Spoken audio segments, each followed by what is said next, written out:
दोस्तों, स्वागत है आपका मेरे YouTube चैनल इंग्लिश बाबू पर। और आज मैं फिर हाजिर हूँ आपके साथ एक नई स्टोरी लेकर। और दोस्तों, आज जो स्टोरी मैं आपके लिए लेकर आया हूँ ये एक शॉर्ट मॉरल स्टोरी है। बहुत ही अच्छी मज़ेदार कहानी है। कहानी सुनने में आपको मज़ा आएगा। उसके अलावा दोस्तों, आज की इस स्टोरी में आपको कुछ नए इंग्लिश के वर्ड मीनिंग सीखने को मिलेंगे, उनकी करेक्ट प्रोनाउंसिएशन के बारे में पता चलेगा। और हमेशा की तरह जो इसका ग्रामर का पार्ट है उसे बिल्कुल डिटेल में कवर करेंगे, तो एक एक स्ट्रक्चर को आप बड़ी आसानी से सीख पाएंगे। तो चलिए दोस्तों, आज की इस कहानी को हम शुरू करते हैं। और सबसे पहले कहानी का टाइटल देखते हैं। कहानी का टाइटल है द फुलिश मर्चेंट। क्या मतलब हुआ दोस्तों? फुलिश एडजेक्टिव है जिसका मतलब होता है मूर्ख, और मर्चेंट मतलब व्यापारी, मूर्ख व्यापारी। तो दोस्तों, ये आज की इस कहानी का टाइटल है, शीर्षक है। और अब मैं इसे पढ़ना शुरू करता हूँ। आप लोगों से रिक्वेस्ट है कि आप कहानी को बिल्कुल ध्यान से सुनें। और यदि आज की कहानी में आपको कोई नया शब्द या फिर नया स्ट्रक्चर मिले तो आप उसे नोट करें, और यदि कहानी अच्छी लगे तो लाइक भी ज़रूर करें। तो चलिए इसको शुरू करते हैं। Seth Roopchand was a diamond merchant. क्या मतलब हुआ दोस्तों? ये जो वाक्य है ये एक सिंपल पास्ट का वाक्य है। सिंपल पास्ट का मतलब होता है जब हम पास्ट में कोई ऐसा वाक्य बनाते हैं जहाँ पर वॉज या फिर वर का इस्तेमाल हेल्पिंग वर्ब के रूप में किया जाता है, साथ में नाउन या फिर एडजेक्टिव का इस्तेमाल करके वाक्य को बनाया जाता है। और दोस्तों, इस तरह के जो वाक्य हैं उनकी पहचान बहुत आसान है। आप देखेंगे ऐसे जो वाक्य हैं वो था, थे, थी पे ख़त्म होंगे।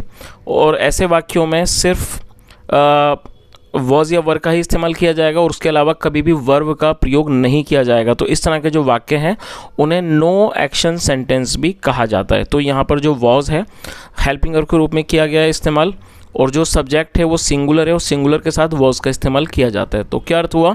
सेठ Roopchand was a diamond merchant. Seth Roopchand एक हीरा व्यापारी थे। One day he was passing through a market when he saw a real diamond in the showcase of a shop। क्या मतलब वो one day he was passing through a market.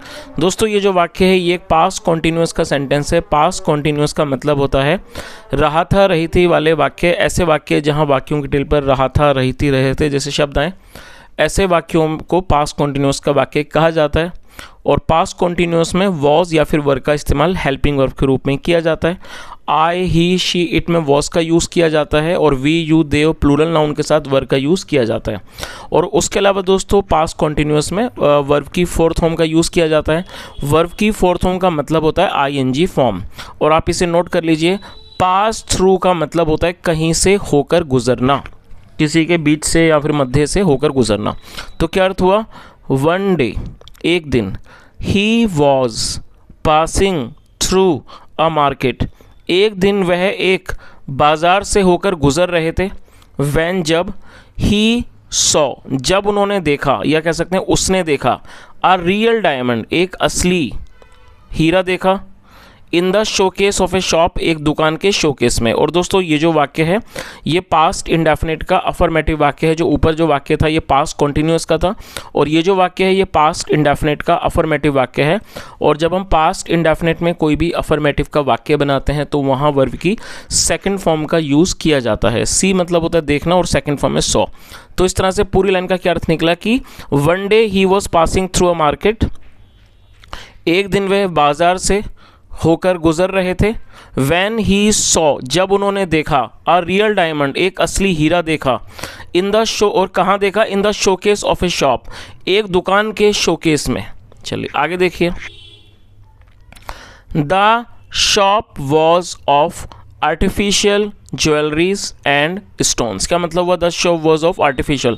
दोस्तों, ये जो वाक्य है ये भी एक सिंपल पास्ट का वाक्य है। जैसे ऊपर आपको मैंने एक एग्जांपल दिया था सिंपल पास्ट का, ये भी एक सिंपल पास्ट का वाक्य है जहां पर वॉज का इस्तेमाल हेल्पिंग वर्ब के रूप में किया गया है। The shop was of artificial jewelleries and stones, जो दुकान थी वो आर्टिफिशियल ज्वेलरी मतलब जो आर्टिफिशियल आभूषण होते हैं उसकी और स्टोन्स की थी। जो ऐसी दुकानें होती हैं जहाँ पर आर्टिफिशियल ज्वेलरी मिलती है ये उसकी दुकान थी। Seth went to the shopkeeper and asked the price of the diamond. क्या अर्थ हुआ? सेठ वेंट टू द शॉपकीपर। दोस्तों ये जो वाक्य है ये भी एक पास्ट इंडेफिनिट का ही अफर्मेटिव वाक्य है जहाँ वर्ब की सेकंड फॉर्म लगाई जाती है। गो मतलब जाना और सेकंड फॉर्म है वेंट, स्पेलिंग है WENT, आप इसे नोट कर लीजिए। सेठ वेंट टू द शॉपकीपर, सेठ दुकानदार के पास गए एंड आस्क्ड द प्राइस, और कीमत पूछी। प्राइस मतलब कीमत, आस्क मतलब पूछना, और कीमत पूछी ऑफ द डायमंड, डायमंड की। तो पूरी लाइन का क्या अर्थ निकला? Seth went to the shopkeeper and asked the price of the diamond. मतलब क्या हुआ कि सेठ दुकानदार के पास गए और हीरे की कीमत पूछी। चलिए आगे देखिए। The shopkeeper did not know that it was a real diamond. क्या मतलब हुआ? दोस्तों ये जो वाक्य है ये एक पास्ट इंडेफिनिट का नेगेटिव वाक्य है और आप इसके स्ट्रक्चर को जरूर नोट कर लें।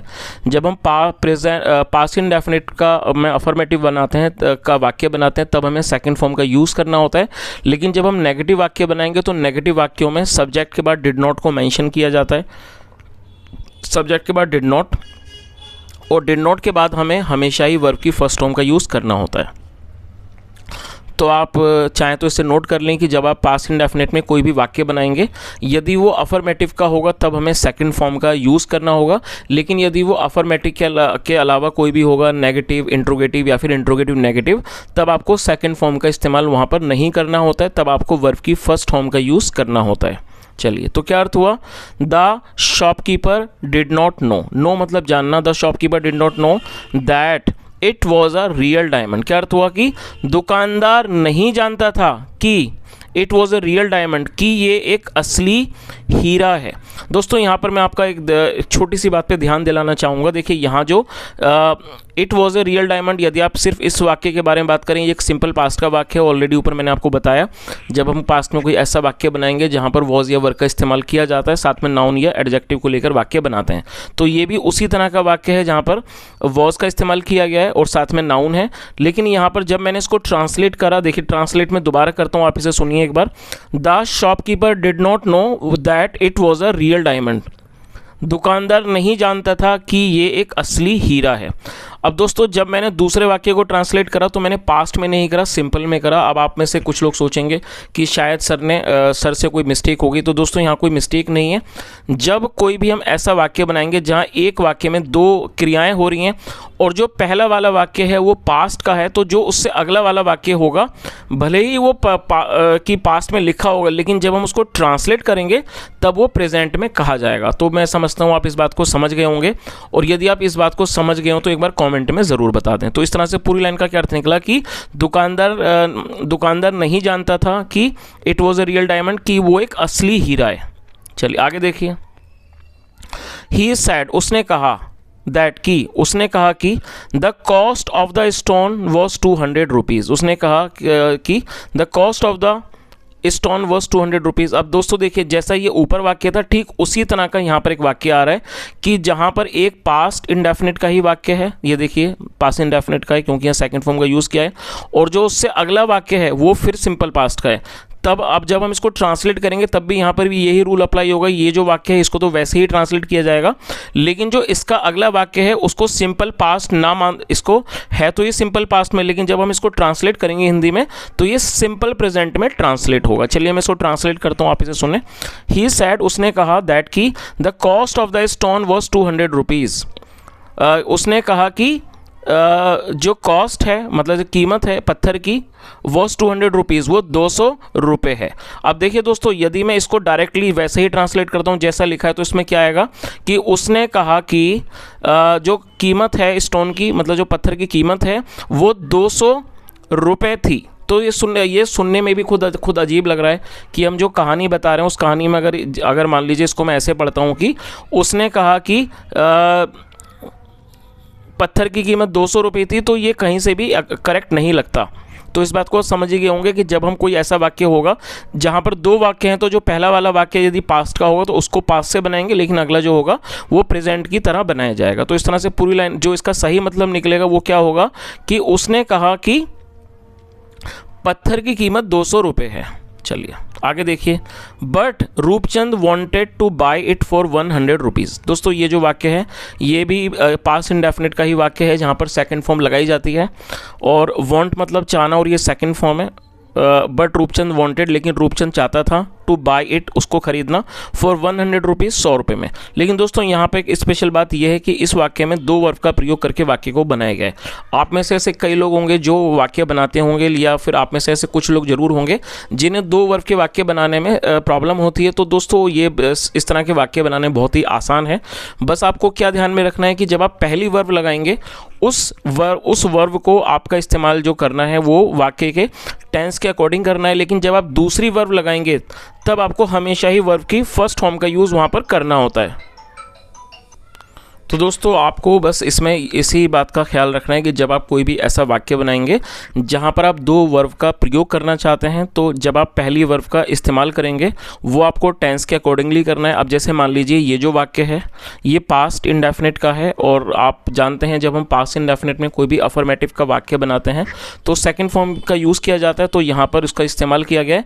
लेकिन जब आप दूसरी वर्ब को मैंशन करेंगे तो दूसरी वर्ब से पहले आपको टू का इस्तेमाल करना है कंजक्शन के रूप में, और टू के बाद हमेशा ही वर्ब की फर्स्ट फॉर्म का इस्तेमाल किया जाता है। तो इस तरह से आप आसानी से दो वर्ब के वाक्यों को बना सकते हैं। चलिए क्या अर्थ हुआ, but Roopchand wanted to buy it, it मतलब इसे, और दोस्तों ये जो इट है ये एक प्रोनाउन है और ये डायमंड के लिए यूज़ किया गया है। मैं प्रोनाउन के बारे में आपको थोड़ा बता देता हूँ।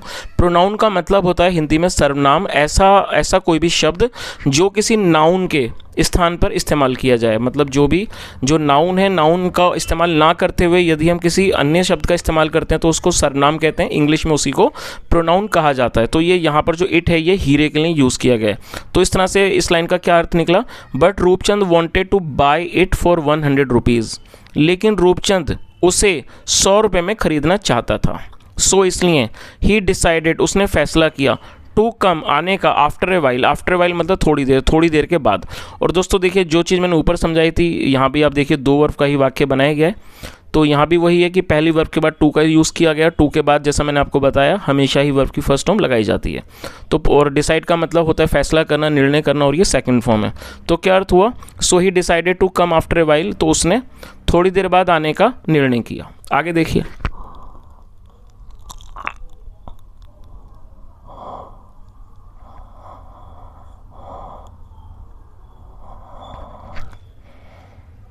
he thought that by then the shopkeeper would agree to sell it for 100 rupees. क्या अर्थ हुआ, ही थॉट। और ये भी दोस्तों पास्ट इंडेफिनिट का ही अफर्मेटिव वाक्य है, और आपको कई बार ऐसे वाक्य लगेंगे जो बहुत छोटे हैं। तो दोस्तों पास्ट इंडेफिनिट के जो वाक्य हैं वो ज़्यादातर इसी तरह के होते हैं, क्योंकि उनका जो फॉर्मूला है वो बिल्कुल ही आसान है, सब्जेक्ट के बाद वर्ब की सेकंड फॉर्म और फिर ऑब्जेक्ट। तो इस तरह से ही आपको वाक्य थोड़ा सा छोटा लगता है।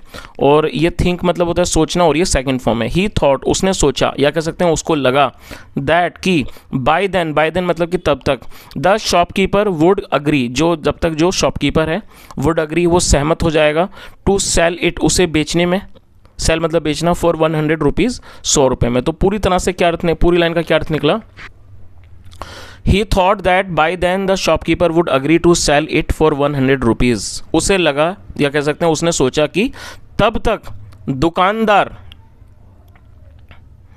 इसे 100 रुपये में बेचने को सहमत हो जाएगा, उसमें राज़ी हो जाएगा। चलिए तो दोस्तों यहाँ तक इस बात को आप समझ ही गए होंगे कि जो रूपचंद था, जो कि खुद एक व्यापारी था, उसने जब देखा कि ये एक हीरा है, असली हीरा है, तो जब उसने उसकी कीमत पूछी तो उसने, जो दुकानदार था वो ये बात को नहीं जानता था कि असली हीरा है, और उसने ये बोला कि इस डायमंड की मतलब इस पत्थर की जो कीमत है स्टोन की, क्योंकि उसे वो हीरा नहीं लगा, उसके लिए वो पत्थर था, तो उसने उसकी कीमत जो है 200 रुपये बताई, जैसे यहाँ देख सकते हैं।